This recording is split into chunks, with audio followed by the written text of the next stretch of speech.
Hi friends, ఎలా ఉన్నారు అందరూ? నేను బాగున్నాను. మీరందరూ కూడా బాగుండాలని కోరుకుంటున్నాను. ఈరోజు మన బ్లాగ్లో స్పెషల్ ఏంటంటే, ఈరోజు మన ఇంటికి ఇద్దరు గెస్ట్లు అయితే వస్తున్నారు. ఎవరనేది చూస్తూ ఉండండి, వీడియో చూపించేస్తాను. అండ్ ఈ వీడియో చాలా వరకు రా క్లిప్సే ఉంటాయి. ఇంకా ఇక్కడ నా మార్నింగ్ రొటీన్ లెమన్ వాటర్తో స్టార్ట్ చేశాను. ఇంకా వీడియోలోకి వెళ్లే ముందు మీరు గనక మన ఛానల్ని సబ్స్క్రైబ్ చేసుకోకుండా చూస్తున్నారా అయితే సబ్స్క్రైబ్ చేసుకుని చూడండి. అలానే పక్కనే ఉన్న బెల్ ఐకాన్ కూడా క్లిక్ చేయండి. దానివల్ల నేను ఎప్పుడు వీడియోస్ పెట్టినా నోటిఫికేషన్స్ మీకు వస్తాయి. అలానే మన వీడియోని లైక్ చేసి షేర్ చేయండి.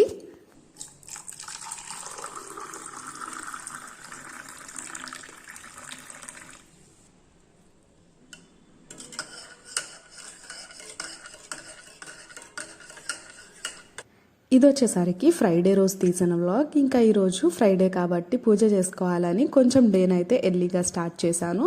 అలానే వామ్ వాటర్ తాగేసి ఇంకా ఇంట్లో పని అయితే స్టార్ట్ చేసుకుంటున్నాను. ఇంకా మా హస్బెండ్ అయితే నిద్ర లేవలేదు. ఆయన లేచేలోపు పనులన్నీ పూర్తి చేసుకుని బ్రేక్ఫాస్ట్ రెడీ చేద్దాంలే అని చెప్పి ఊడవడం అయితే స్టార్ట్ చేశాను. ఇది కొత్త చీపిరి అనమాట. డస్ట్ బాగా వస్తుంది చీపిరి నుంచి. ఇంకా ఇలా ఊడుస్తుంటే చాలా లేట్ అయిపోతుందని చెప్పి మళ్ళీ పాత చీపిరే తెచ్చుకుని దాంతో ఊడుస్తున్నాను. ఇంకా ఇల్లంతా ఊడ్చుకుని తుడుచుకుని మళ్ళీ కిచెన్లోకి బ్రేక్ఫాస్ట్ ప్రిపరేషన్స్ కోసం వచ్చేసాను. ఈరోజు బ్రేక్ఫాస్ట్ దోశ, అందుకని దోశలోకి పల్లీ చట్నీ కోసం పచ్చిమిర్చి పల్లీలు ఫ్రై చేసుకుంటున్నాను. మా ఇంట్లో బ్రేక్ఫాస్ట్లోకి ఇడ్లీ దోశ అయితే పల్లీ చట్నీ కామన్గా ఉంటుంది. అది లేకపోతే తినలేమన్నమాట. మెయిన్గా నాకు ఇష్టం ఆ కాంబినేషన్ అంటే. మా హస్బెండ్ అయినా కొంచెం అడ్జస్ట్ చేసుకుంటారు, కానీ నేనైతే ఎంత బద్ధకంగా ఉన్నా కూడా ఈ పల్లీ చట్నీ చేసుకుంటాను. ఇంకా ఫ్రై చేసి చల్లారేలోపు నేనైతే ఫ్రెష్ అయిపోయి వచ్చేసాను. ఇంకా వచ్చి వాటిని అయితే గ్రైండ్ చేసుకుని అలానే ఇంకో పక్క దోశ కూడా వేసుకుంటున్నాను. ముందైతే మా హస్బెండ్కి వేసి ఇచ్చేస్తాను. ఆయన ఆఫీస్కి వెళ్ళాక నేను పూజ చేసుకుని అయితే తింటాను. అండ్ మేము రేపు తిరుమల కొండకైతే వెళ్తున్నాము. అది కూడా కొండ నడిచెక్కుతున్నాం అనమాట. మేమిద్దరమే కాదు, మాతో పాటు ఇంకొక ఇద్దరు కూడా వస్తున్నారు. ఆ ఇద్దరు కాసేపట్లో మన వీడియోలో ప్రత్యక్షం అవుతారు, చూసేయండి. మా హస్బెండ్కి బ్రేక్ఫాస్ట్ ఇచ్చేసి నేనైతే ఇంకా పూజ చేసుకోవడానికి వచ్చేసాను.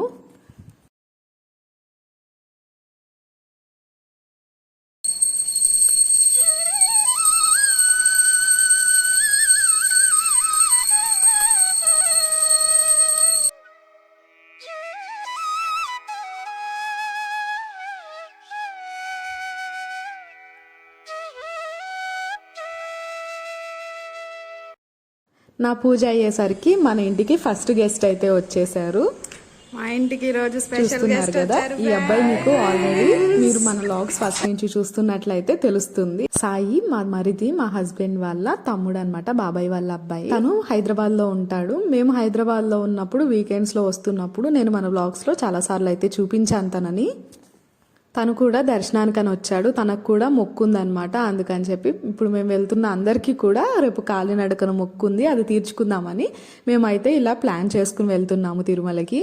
మేము నలుగురం వెళ్దామని కొన్ని మంత్స్ నుంచి ప్లాన్ చేసుకుంటున్నాము, కానీ అవ్వట్లేదు. ఈ రోజు అయితే ఫైనల్లీ డే వచ్చేసింది. ఇంకా ఇద్దరం కూడా బ్రేక్ఫాస్ట్ అయితే తినేస్తున్నాము. ఈరోజు బ్రేక్ఫాస్ట్లోకి దోశ, పల్లీ చట్నీ, అలానే పప్పుల పొడి. ఇంకా తినేసి నేను ఇంకా చిన్న చిన్న పనులు ఉంటే చేసుకుని నేను మళ్ళీ కిచెన్లోకి అయితే వచ్చేసాను. ఈరోజు సాంబార్ చేద్దాం అనుకుంటున్నాను. అందుకని చెప్పి ఫస్ట్ అయితే పప్పు కుక్కర్లో పెట్టేసుకుందాం అనుకుంటున్నాను. పప్పు అయిపోతే మేము మళ్ళీ బయటికి వెళ్ళేది ఉందనమాట. ఇంకొక గెస్ట్ ఉన్నారు కదా, ఆ గెస్ట్ని రిసీవ్ చేసుకోవడానికి అయితే రైల్వే స్టేషన్కి వెళ్ళాలి. ఈ లోపు అయితే పప్పు పెట్టేస్తే ఇంకా రాగానే సాంబార్ అయితే చేసుకోవచ్చు అని చెప్పి కొంచెం ఎర్లీగానే స్టార్ట్ చేసేసాను. అండ్ పప్పుతో పాటు ఈరోజు ఆలు ఫ్రై కూడా చేస్తాను. ఇంకా ఇక్కడ సాయి వాళ్ళ ఆఫీస్ కబుర్లు, అలానే మా ఫ్యామిలీ విషయాలు ఇవన్నీ కూడా మాట్లాడుతూ ఉంటే వింటూ పని చేసుకుంటున్నాను. ఇక్కడ తను ఏం చెప్తున్నాడంటే, తనకి పప్పు చూసినప్పుడల్లా ఒక విషయం గుర్తొస్తుందంట. తను ఫ్రెండ్స్తో రూమ్లో ఉంటాడనమాట జాబ్ చేసుకుంటూ. అయితే ఒక రోజు తనకి పప్పు తినాలనిపించిందంట. అందుకని చెప్పి కుక్కర్లో పప్పు ఉడకబెట్టుకుంటున్నాడు. అయితే తను కందిపప్పుకు బదులు పచ్చిశనగపప్పు వేశాడంట. ఎంతసేపటికి ఉడకట్లేదు, ఇలా వస్తుంది ఏంటి నార్మల్ పప్పులాగా రాకుండా అని చెప్పి ఇంకా వాళ్ళ ఫ్రెండ్ వచ్చి చూస్తే పప్పు అనేది పెద్దగా ఉందంట. అరే ఇది పచ్చిశనగపప్పురా, కందిపప్పు కాదు అని చెప్పి చెప్పాడంట. అది చెప్తూ ఉన్నాడు. ఇంకా అలా ఫన్నీగా, వదిన నువ్వు కందిపప్పు వేసావు, వేయాల్సింది పచ్చిశనగపప్పు అని చెప్తున్నాడు. ఇంకా ఇద్దరం అయితే ఇక్కడ బయటికి స్టార్ట్ అయిపోయాము. ఎక్కడికంటే చెప్పాను కదా, ఇంకొక గెస్ట్ని రిసీవ్ చేసుకోవడానికి అయితే వెళ్తున్నాము. రైల్వే స్టేషన్కి వెళ్తున్నాము. తనను కూడా అక్కడ రిసీవ్ చేసుకుని పక్కనే ఉన్న విష్ణు నివాసంకి అయితే వెళ్ళాము. ఎందుకంటే ఎస్ఎస్టీ టోకెన్స్ ఎప్పుడు వేస్తారో అడిగి ఎంక్వైరీ చేసుకుని వచ్చాము. అండ్ ఇప్పుడు మన సెకండ్ గెస్ట్ని కూడా చూపించేస్తాను, చూసేయండి. తినే అనమాట మా వదిన. తెనాలి నుంచి వచ్చారు. మా అన్నయ్య కూడా రావాలి, కాకపోతే కొంచెం వర్క్ ఉండి ఆయన రాలేకపోయారు. ఇంకా ఇంటికైతే వచ్చేసాము. ఇక్కడ చూసారా, కావాలని బయట పెట్టేసి ఇప్పుడే వస్తున్నట్లుగా జస్ట్ షో ఆఫ్ అనమాట. ఇంకా మేము వచ్చేసరికి కొంచెం లేట్ అయిపోయిందనమాట. ఇంకా ఫాస్ట్గా మళ్ళీ వంటగదిలోకి అయితే వెళ్ళిపోయాము. మా వదిన కూడా వచ్చారు హెల్ప్ చేయడానికి. సాంబార్ చేస్తానని చెప్పాను కదా, ఇంకా తను వెజిటబుల్స్ కట్ చేస్తుంటే నేనైతే వంట స్టార్ట్ చేసేసాను. వంట చేయడం ఏమో కానీ వంట చేస్తున్నంతసేపు కబుర్లు చెప్పుకుంటూనే ఉన్నాము. వీళ్ళిద్దరూ కూడా మా అత్తింటి తరపున చుట్టాలన్నమాట నాకు. అండ్ నాకు బాగా ఇష్టమైన వాళ్ళల్లో అత్తింటి తరపున వాళ్ళల్లో వీళ్ళిద్దరూ ఒకటనమాట. చాలా ఫ్రీగా ఉంటాను వీళ్ళ దగ్గర. ఓన్ సిస్టర్ బ్రదర్ లాగా ఉంటుంది అనమాట.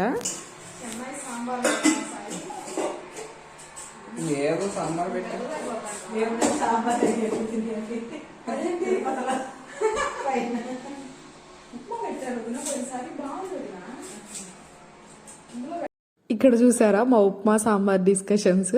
సాంబార్ చేస్తున్నాను అంటే చెన్నై సాంబార్ చేయనా సాయి అని అడుగుతుంటే ఏదో ఒక సాంబార్ చేయి అంటుంటే మా వదిన అంటున్నారు రేపు మనం తిరుపతిలో సాంబార్ అన్నమేగా తింటాము అని అంటుంటే ఉప్మా పెట్టారు వదిన, అది బాగుంది, ఈసారి మిస్ కాకుండా తిందామని చెప్తున్నాను.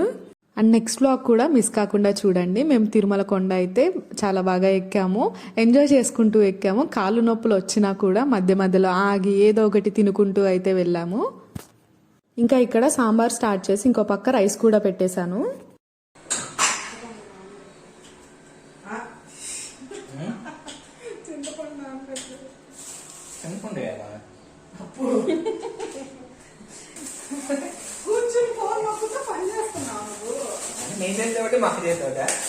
నేను సాంబార్ చేయడానికి గిన్నె అయితే పెట్టేసుకున్నాను కానీ చింతపండు నానబెట్టడం మర్చిపోయాను. అందుకని మళ్ళీ స్టవ్ ఆఫ్ చేసుకుని చింతపండుకైతే వేడి నీళ్ళల్లో పెట్టేసి చింతపండు నానబెట్టేస్తున్నాను త్వరగా అయిపోద్దని. ఇక్కడ నేను పని చేస్తూ ఉంటే మా వదిన చేత పని చేపిస్తున్నానని సాయి అంటున్నాడు. మా చేత పని చేపిస్తున్నావా వచ్చినందుకు అంటున్నాడు. ఇంకెవరి దగ్గరైనా మొహమాటంగా ఉంటానేమో కానీ మా వదిన దగ్గర అలాంటివి ఏం లేవు, ఫ్రీగానే ఉంటాను. మా వదినకే కాదు సాయికి కూడా చిన్న చిన్న పనులు ఏమన్నా ఉంటే చెప్పేస్తాను. సాంబార్ అయితే ముందు చేసుకుంటున్నాము ఎందుకంటే మరుగుతూ ఉంటాయి కాబట్టి. ఇంకా ఇంకొక పక్క రైస్ పెట్టేశాను. రైస్ అయిపోయిన తర్వాత ఆలూ ఫ్రై అయితే స్టార్ట్ చేస్తాను.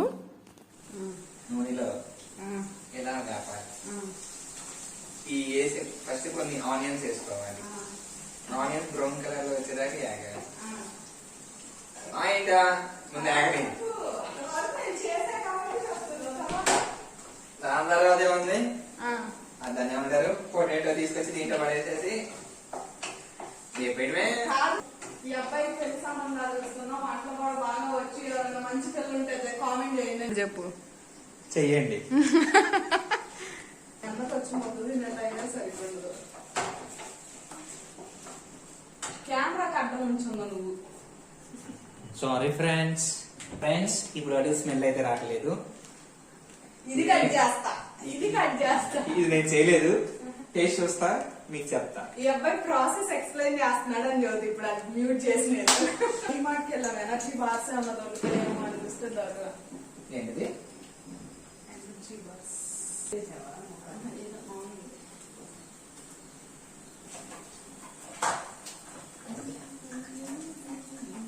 వదినా నీకు తెలుసా, ఇప్పుడు దాకా వీడియో ఆపేసాను సార్.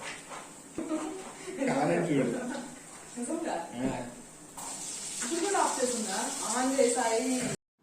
ఈ వీడియోలో మాత్రం మా గొంతుల్ని అలానే మా కిచెన్లో ఉన్న మెస్ మొత్తాన్ని కూడా ఇగ్నోర్ చేసి వీడియో చూసేయండి.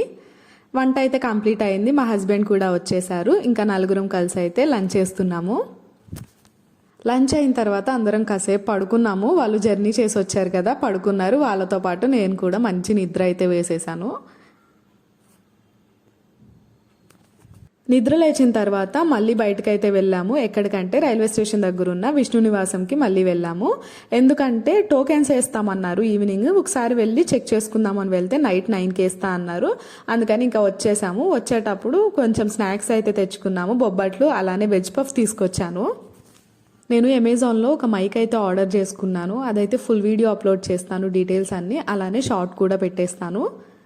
ఇంకా ఈరోజు నైట్ డిన్నర్లోకి నేను మా వదిన అయితే దోశలు వేసుకుంటున్నాము. మా హస్బెండ్కి సాయికి రైస్ పెట్టేశాను. మార్నింగ్ వే కర్రీస్ ఉన్నాయన్నమాట, దాంతోనే తినేసాము.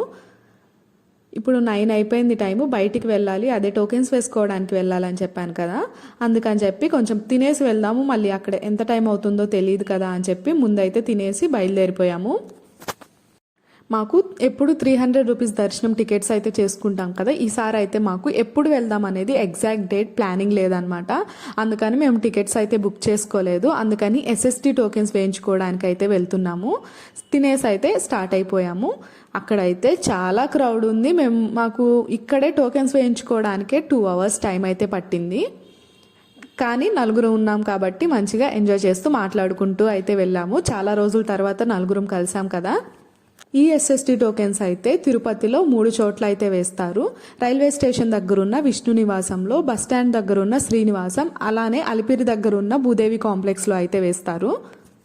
ఈ SST టోకెన్ మీద మనకి టైం స్లాట్ ఇస్తాడనమాట. ఆ టైంలో అయితే మనం దర్శనానికి వెళ్ళిపోవచ్చు. ఇవి కూడా దొరకనప్పుడు మనం ఫ్రీ దర్శనం కూడా వెళ్ళొచ్చు, కాకపోతే టైం పట్టుద్ది. మేము వెళ్ళినప్పుడు అయితే ఈ టోకెన్స్ వేయించుకోవడానికి చాలా మంది ఉన్నారు. 2.5 అవర్స్ అయితే పట్టింది. ఎట్లయితేనే ఇంటికైతే వచ్చేసాం వేయించుకుని. అండ్ మాకు అక్కడ ఈ ఫ్యామిలీ అయితే కనిపించారు, చాలా మంచిగా మాట్లాడారు, మన ఛానల్ని సబ్స్క్రైబ్ కూడా చేసుకున్నారు. ఒక చిన్న వీడియో క్లిప్ అయితే తీసుకున్నాను. అండ్ ఫైనల్గా టోకెన్స్ వేయించుకుని బయటకైతే వచ్చేసాము. దీనికి మనకి ఆధార్ కార్డు ఒకటి ఉంటే సరిపోతుంది. అయితే మా ముగ్గురికి 4 o'clockకి దర్శనం వస్తే, మా హస్బెండ్ ఒక్కరికి మాత్రం 5 o'clock దర్శనం వచ్చిందనమాట. 4 o'clock స్లాట్స్ అయితే అయిపోయినాయి. అండ్ ఇక్కడ చూస్తున్నారా, టైం వచ్చి midnight 3 అయింది. మార్నింగ్ ఏమో 5కే మేము ఇంటి దగ్గర నుంచి స్టార్ట్ అవ్వాలి నడకదారికి అనుకున్నాము. కానీ నాకేమో అస్సలు నిద్ర రావట్లేదు ఎందుకో, మరి రేపు దర్శనానికి వెళ్ళాలి అనేమో. అందరు నిద్రపోతుంటే నేనైతే ఇలా కూర్చున్నాను.